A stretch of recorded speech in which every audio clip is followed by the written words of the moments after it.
I took a temp job at a bank, which is no longer there.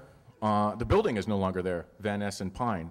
I was in the basement, and I filed alphabetized things for 2 weeks by myself in a basement, and I thought it was great because I had a little notepad, and I was writing little funny things to myself. Oh, that'd be a great funny thing, and nobody bothered me, and it was perfect. And then they turn on the lights, and they let the ogre come out of the basement, and they said, "Come on, we want you to work upstairs in the bank. You're doing such a great job."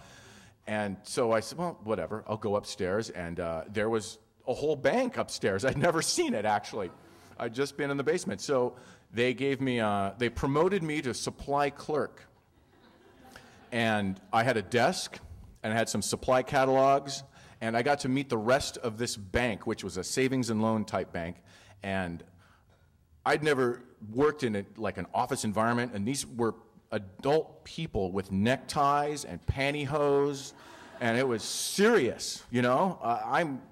I had like a blue leather necktie, and I'd wear that every day because that's all I had. Because I was 80s and I was a hipster. No. So I worked as a supply clerk, and I got to meet everybody because every single person needed supplies. The bank was very new, and it was just opening.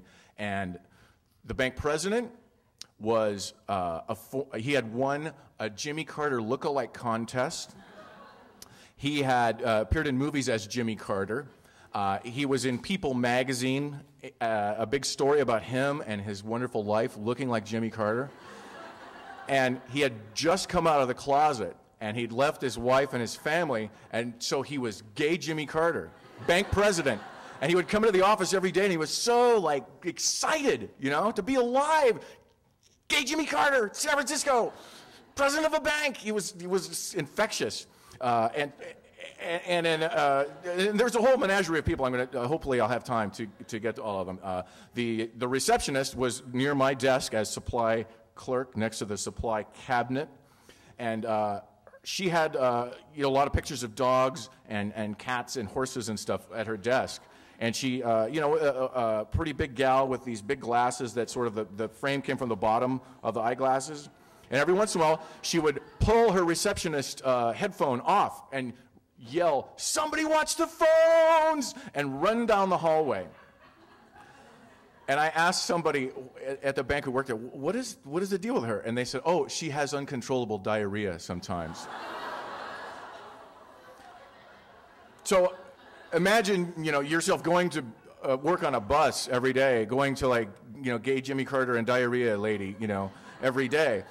So as I was supply clerk, there was one guy who kept, I got to walk around the whole office. There was another guy who worked on a headset, suspenders, big blustery sports jock guy, always tossing like some kind of football in his hands, and on the phone saying something like, "So did you see the Kansas game?" "Ah, you bastard." I don't even know what it was. He was just, that's all he did. I don't know what he did. I think he made a lot of money for the bank, but, and then there was a man from Portugal who looked like a little pear and had a briefcase, a very important briefcase, and he was the only guy with a briefcase in the whole bank, and he would carry it in every day.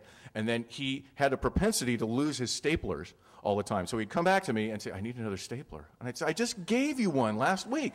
And he'd shrug like, "I don't know," like whatever. So he bugged me a lot. I wondered, what is his deal, Mr. Portugal? So when he was there, I wondered what was the briefcase. So I snuck around, the office during the workday. I walked past his desk, and I noticed his briefcase was open, and there was nothing in it except for a towel, a roll of toilet paper, and an orange. So go ahead and make up your own conclusion to that.